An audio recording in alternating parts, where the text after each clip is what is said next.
Yes, yes, yes, yes. Welcome back to the channel, man. Namaste. I hope you're doing well today. Always remember, whatever you think about comes about. Whatever you focus on grows. That I can promise you. It's a universal principle across all religions and schools of thought. And today we have a thought that we're going to talk about, and it's called the 9 Thoughts on Getting Rich.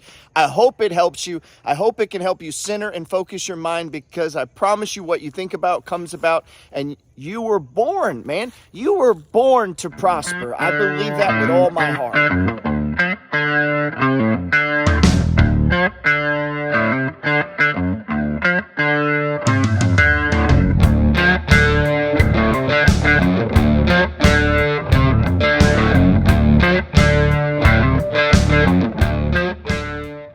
Now, the first thought in the 9 thoughts of getting rich is simply this.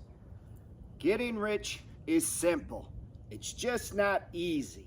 What I mean by it's just not easy, meaning the process of building wealth or getting rich often is just a simple thing that someone did repetitively. They just did the same thing over and over and over and over. Now I'm excluding, say, building Amazon, which I'm sure was technically hard.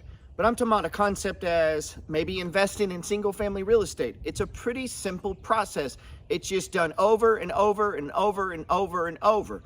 The idea of investing in dividend stocks is actually pretty simple. It's very easy to know what are the top 5, 10, 15, 20 stocks.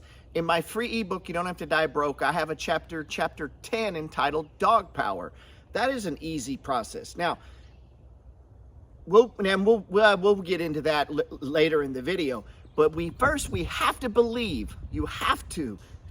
Now, in the 10 pillars of success, pillar number 1 is how you think is everything. If we bring that over to the 9 thoughts on getting rich, thought number 1 is that getting rich is simple, meaning if you're doing something that's overly complicated, you're probably trying too hard on that aspect.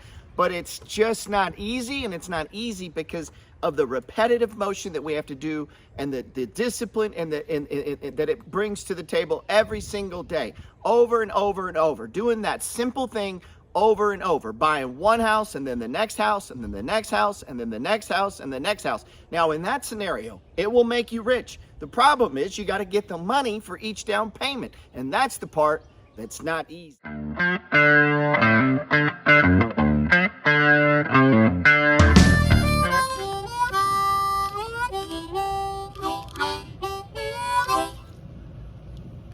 Number 2, you have got to pick, watch out, cat. You have got to pick a blueprint, man. I can't say it any other way. You got to have a blueprint in which you're trying to use to get rich. And you got to stick to that blueprint and follow it. And we're going to talk more about that. But in other words, you can't do this and this and this and this. I'm not talking about for making money. You're going to try a lot of things to make money. I'm talking about your blueprint for getting rich. For me, the way that I acquired my first $1 million in net worth was through single family real estate. All right? It took me longer to do that in the stock market. Why? Well, real estate's more leveraged, and it's also more hands-on and more active. So if you have the time, you can build wealth faster through real estate than you can through the stock market, as a general rule. So we have to pick a blueprint. Now as time goes on, you're going to add pieces and bits and pieces to your blueprint. You're going to build it out and create what's called an investment portfolio. But when you're first getting going, you need focused action. What you think about comes about, and what you focus on grows. And you can't focus on this and this and this and this and this and this and this. You're going to have scattered focus. Pick one thing. Pick the blueprint that's going to make you a millionaire and stick to it.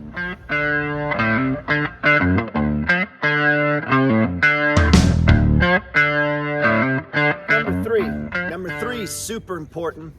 This one is really all-consuming. And I wish I had a way to, I wish it was simpler. And this is why the concept of getting rich is easy or simple. It's just not easy. And number 3, structure your life around it. How you live your life, the things that you do, the way you spend your time, what you put your focus on, where your heart is. So if your heart's in playing video games, And I don't mean competitively to make money. That's a different conversation. I'm talking about the way you spend your free time, the shit you think about. Well, what you're going to have in your life is a lot of video games. Getting rich, you have to think about it. Not only do you have to begin to think about it, but you have to take actions. And taking actions involves changing the structure of real life, meaning your very existence is to grow, to have more, to be more, and to do more. Just being alive, you begin to prosper more and more and more because you can't help it, because there's a universal principle that says this: more attracts more. If you have more money invested in dividend stocks, you get more money in dividend stocks. If you buy one house, your net worth goes up every single month. Every time you collect rent, you get a little bit richer. Now, what if you add a second property, and a third property, and a fourth property, and a fifth property, and a sixth property, and you get the point. That won't happen unless you structure your life around it to do it. Here's how it won't happen. You don't structure your life. Getting rich is simple. It's just not easy. We have to pick a blueprint, and we then, thirdly, we have to structure our life around it. Big part of it. If you don't do number 3, you have no chance, no hope at all at ever getting rich. And when I say rich, I don't just mean money, man. I mean having a rich life, man. Because what you fail to control will be controlled by someone else.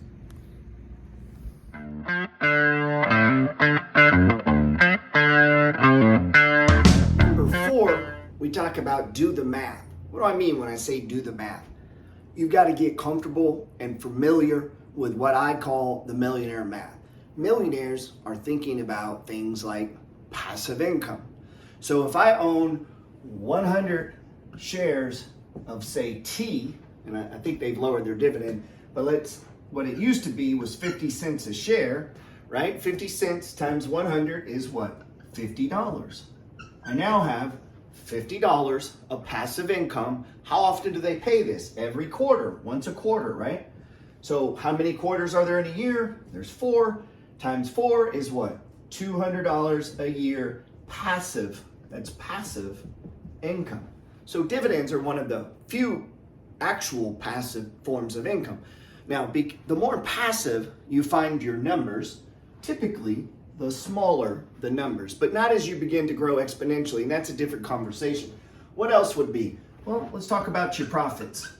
So, one of the things I sell is a book. Well, how much does it cost me to manufacture, to print, to package, and ship a book? And that would give me a price, right? And then what could I sell it for? My sales price, right? I extract, and then what do we have? We have profits, right? And so if I know what my profits could be, then if I say, look, I need $15,000 for a down payment on a property, well, how many books would I need to sell to get that money? And, these are just silly examples, but in all areas of your life. And also at the same time, do the math on the reverse side. How much are you paying in mortgage interest? Maybe you pay your mortgage off so that you could stop paying mortgage interest every month. And then now you own your home, and you can take that difference, that $1,200 that was going to the bank every month for interest. What if you put that into, say, the S&P 500, a SPY? And what would that create? That would create a stream of passive income, right, of X number on dividends, and it would appreciate 9 to 10% a year. And so that's part of this millionaire math. Like S&P 500 goes up on average 9% a year. Well, that's my benchmark. So if I'm looking at investing in real estate, I want to make sure that my real estate, exceeds the benchmark, which is, the no risk investing of the S&P 500. Like the S&P 500 is hands off. Basically, when you say, well, there's risk, it could go down. Yeah, it could go down. But shit, that volatility of up and down is how you're going to get your money. So for me, the risk of it going down is stupid because I need it to go down in order to compound more. Because as stock prices, and I teach this 4 stages of price movement, when they go down and when they base is when you get your opportunity to accumulate so that you can make a lot so that you can sell it higher. And that, my friend, is millionaire math. So get used to running math, interest rates, profits, royalties, dividends, interest collected, interest paid. What is this cost of me holding this debt? What is my cash flow? What is my ROI? Get comfortable with these. Don't turn it into a pain in the ass. Make it fun. Get comfortable with doing the math. For a minute. Number 5, we said grow your income. Now that may seem obvious. No shit, duh. But listen, a lot of people stagnate here. For me, when I got out of the Army, I wasn't qualified to do much. I was a combat engineer in the Army and a military police officer. I did 7 years in the Army, 2 tours, basically a 3-year stint, a 4-year stint, and then I re-enlisted for 3. When I got out, that's what I'm qualified to do. I go get a job at a prison. Doesn't pay a lot. What does that mean? That means I got 2 days a week off, right? I need to maximize these. I need to turn these 48 hours, again, doing the math, into what? Money. Okay? That was my goal. Not free time, not relaxation, not enjoying myself, not pursuing some fucking hobby. I need to turn that 48 hours into money. And as I began to do that, I realized these 5 days at the prison were slowing me down. So I flipped them. I went part-time, freeing up 5 days a week that gave me 24 hours a day times 5 to give me a chance to make some money, okay? You can't take my work ethic, okay? You can't take my perseverance, right? You can't take that. That's an intangible. Along these 9 thoughts are things that are intangible. Honesty, that's not one, that's not on there. Ethic, work ethic, right?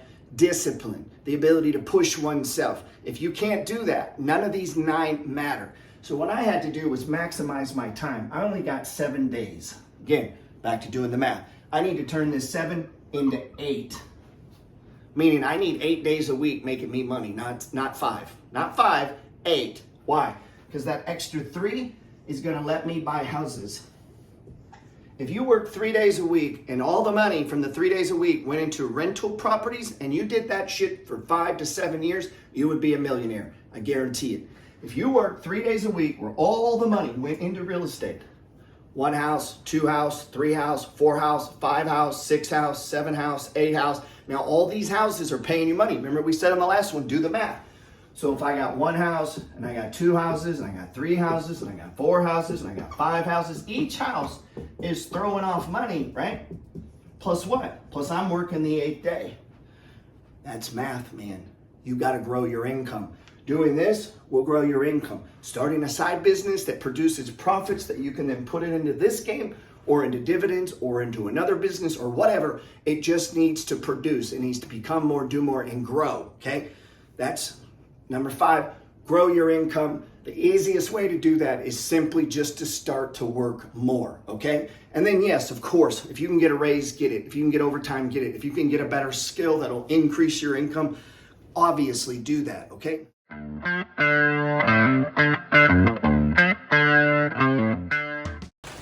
Let's talk about number 6. Number 6 is really interesting. Number 6 is this idea that you have to serve other people. And it's beautiful out today. It's raining. I love it when it rains. I love being outside in the rain. You have to serve other people.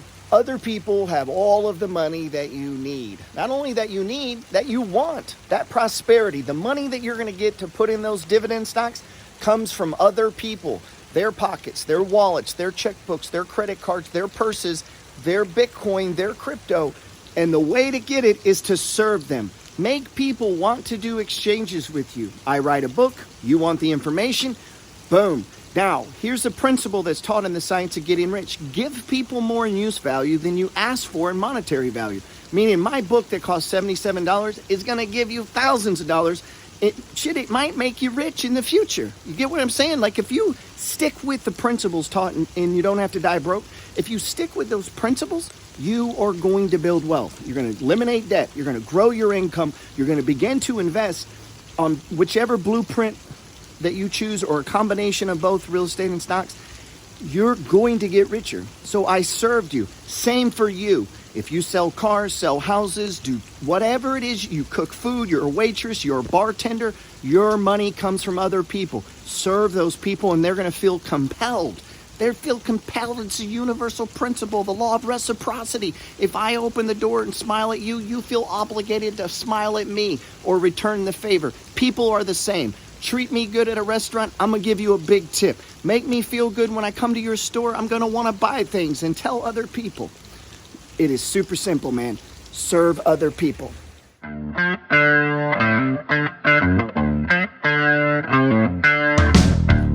Let's talk about living broke. I am not an example of this anymore. I really don't live very broke. I live below my means. But, it's not like I'm living in poverty. I have a big home, I have more than one house, own a lot of property, have a lot of stock. So obviously I'm not living broke. I still continue to live below my means so that I can continue to compound and try to invest. But as that level goes up, you improve the quality of your life. What I'm talking about when I say live broke, I'm talking about a 7 to 10 year period where you just really buckle down. It's not easy. This is where you're going to get the pushback from family. This is where people are going to be like, your friends are going to be like, oh, why aren't we going out? Why aren't we doing this? Why aren't we doing that? And I'm telling you, this is where most people, they like the idea. They like the stuff about real estate. They'll buy the books. You see, I have all these books. A lot of these books are on real estates and stocks and marketing, like this Millionaire Maker, Habit, like they'll do all of that. This is the hardest part, that commitment, living below your means, not buying the Rolexes, not buying the fancy cars, not buying, putting all that stuff aside. It is really difficult when you're 30 years old and you're making 200,000 or 300,000. And this is where most people mess up, but the guys that get rich, I meet people all the time. They're an engineer, they're a doctor, a lawyer, whatever. And they make 300, 350. Been making that for 5, 6, 7 years. They get a couple $100, a couple 100,000. Truth is, if they were on this game, they would already be millionaires. And the million would be making 8 to 10% a year. You get what I'm saying? And then you begin to grow exponentially. This is from Mardi Gras coming up. I don't normally have a big weird reef on the wall there. And you say, well, Jordan, I don't work at FedEx. I'm not a lawyer. I'm not an engineer. Okay, but money is money. Math is math. Principle is the principle.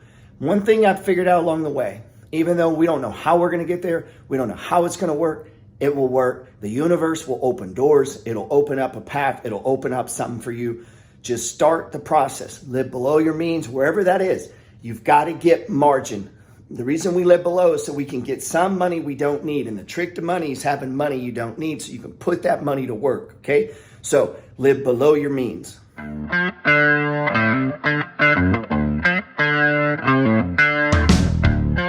Number 8, man. Number 8. Number 8 kind of falls in with number 7. Number 7, we're saying live below your means. What's an example of not living below your means? Or not living below your means, but living broke. And I said, hey, I'm not a very good example of this now, because I did it for so long, man. A decade where I saved, and no kidding, 30 to 50% of my income, many years. I made 150,000, and we lived on 40K, paid taxes, and invested all of the rest. Not everybody can do that. Not everybody's situation. That's why number 3, structure your life. So I structured my life around this. You say, well, I can't do that. Okay, you do the best you can. I'm just trying to give you the blueprint. What was number 2? Pick a blueprint. I'm trying to give you the blueprint. The blueprint is you need to save 30 or get as close as you can to this, to 50% of your income to invest. The only reason you save is to invest. So you have to move from you'll see these little charts where if you invested $300 a month, you have to change that. This needs to be $3,000 a month. All right, if you can't do 3,000, it's 2,000. You can't do 2,000, it's 1,000. You can't, at some point, you got to make some radical fucking changes. And that's what the previous number 7 was, live broke. We're not doing it forever, man. We're doing it for a period of time. If you will live now like other people won't, you get to live the rest of your life like other people can't. A lot of people can't live like me. No job, right? Second homes, do what I want when I get up, go to bed when I want, get up when I want, right? Now, obviously, I have responsibilities. I have properties to manage, but you get what I'm saying. Financial freedom is available, but it's a sacrifice, man. And it takes about 7 to 10 years. Typical millionaire, I think I read it takes 17.3 years. I did it in 8.2. Why? Because instead of saving, 20% of my income, I'm saving 50. And I do that for a year. I buy 1 or 2 properties. I do it again. I buy 1 or 2 properties. I do it again. I buy 1 or 2 properties. I do it again. I buy 1 or 2 properties. That's only 4 years in. I got 8 properties. They're appreciating, right? We get into the math of how real estate appreciates. And now we get into the part about compounding. So this number 8, what's so important is it's saying, listen, you have to save chunks. And I'll end with this right here, okay? To give you a visual representation. Go look at any compound curve. This is what you're going to see. Mutual funds, they say if you invest money, and then as you get down the road, when you get near retirement, it goes up, right? Isn't that how compound curves work? Well, one day it dawned on me. Instead of doing a little bit, letting it go, why don't we just start over here? So why don't we go skip, let's do this one, and then this one, and then this one. So instead of investing $100 a month, I do $500 a month. That means this guy, he's got to go 5 months to do what I did in 1 month. What if I 10x that? What if I'm doing $1,000 a month? This guy's doing $100 a month. For every 1 month he invests or saves, I do 10 months. I begin to grow exponentially faster, right? So my goal is to get down this curve as fast. Why don't we just start over here? And the way we do that is through aggressiveness, 30 to 50% of your income. I know that sounds crazy, but the closer you can get to do that, the faster you can become a millionaire and become rich, man.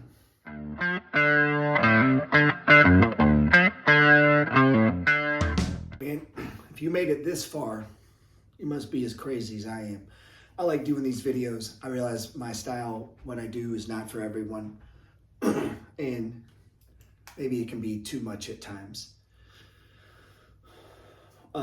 I hope to motivate you. By motivating you, I motivate me. By teaching you, I teach me. By reaffirming my beliefs and my convictions on real estate, the stock market, and the belief that anyone in America can get rich. Anyone, regardless of age, race, or financial situation.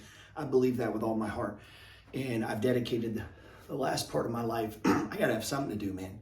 I got this passive income. I did all this shit that I'm teaching for a good 20. Now I'm in my third 10-year cycle.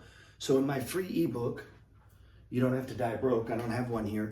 One of the things I talk about is the business cycle. And in the book, I talk about it being 5 to 7 years. But every 5 to 7 years, your assets are going to double. Well, I'm into my fourth one of those, man. I've been at this consistently for 20 years, and I've had troubles and I've had problems, but I get back on the wagon, get back on the horse, and get back at it. So the way that I've been able to do that is to keep in mind the straight line. And what I mean by the straight line is, what is the goal? For me, it was financial freedom. The way I defined that was to become a millionaire. Now that's just semantics. It's just a word. It's just 999,000 is pretty damn close, right? I'll take that too, right? And on one hand, that's not a lot of money. On the other hand, that could change some people's life forever. So it's all relative. I talk about in the money flow, if you've ever saw my stock trading stuff, I talk about the game being fractal. Meaning you could put $10 in, this guy puts 100, this guy puts 10,000, this guy puts 1 million, and you're both in the same game. You're both buying the same things. So this number is fractal. Your first goal is 10K. Then you just want to walk this up, man. You want to get to 6 figures and then $250,000. But ultimately, you're trying to become a millionaire. In my experience, straight line is the fastest way. Meaning get your first million and then go do other shit, right? So for me, this was single family houses. Now I did some other things. I bought some stocks, but the way I did it was I put all my focus on acquiring houses, and I had a goal. If I could get to 10 houses, I knew I'd be more than a millionaire, right? So I really didn't need 10, I just needed 5, but let's just use this example. And each one of these houses was throwing me off a little bit of passive income, right?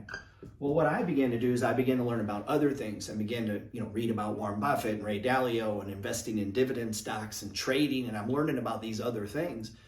I can't let that sidetrack me from straight line. And I've watched a lot of people, like I'm into Bitcoin. I advocate Bitcoin. I think you should be putting at least $10, $20 a day into Bitcoin, but not if it's going to break you from your straight line, right? So, and I've watched a lot of people, Bitcoin has derailed them. They were trying to buy real estate, and then they got off of the real estate game to go buy Bitcoin. Man, don't do that. Keep buying this. This works. This is for certain. Bitcoin may work, and we may believe in it. And I am convicted, but I know for a fucking fact this has been around for 5,000 years. So stay the straight line. Take the profits from the straight line and put it into things like Bitcoin, dividend stocks. I don't know what stocks are going to be around, but I know they're going to pay me rent. Okay? Do you see what I'm saying? So I can't let things take me off my straight line. And, you know, and then for me, it was, I needed to get to 10 houses. Once I got to 10 houses, I began to really push a lot more money into stocks. Not only was I pushing my renter's money, which I call the push, but I was pushing other money that I would get. And maybe I went again, I didn't pick up a house. I pushed a lot of money because I wanted to get $1 million in the stock market too. Well, guess what? That ain't gonna happen overnight. The only way to do that is straight line, okay? Focus. Once I get $1 million there, maybe I'll turn, maybe I want $1 million in Bitcoin, right? But I can't do $1 million in all of them, man. I can't do all of these things, and I can't do all these workouts and all these businesses, and I can't learn all these things. Straight line, and don't let shit take you off course along the way. Now, it will happen, but constantly be evaluating yourself and saying, am I still on the straight line? Am I chasing a rabbit here? You ever see a dog, you know, they're going there, squirrel, or a squirrel is more like it. Am I chasing a squirrel here? Am I on the path of the rabbit and then I smell a squirrel? So make sure that you are chasing the rabbit and not getting derailed by squirrels. I hope that makes sense, man. Stay the course. If I can help you any way I can, let me know. Click my bio link. If you made it this far, man, you're crazy like me. I'll be in New Orleans in the next couple. I'll be in New Orleans for February and March. If you're in New Orleans, look me up, man. You'll see me around the French Quarter. Come say hi. Let's have a beer.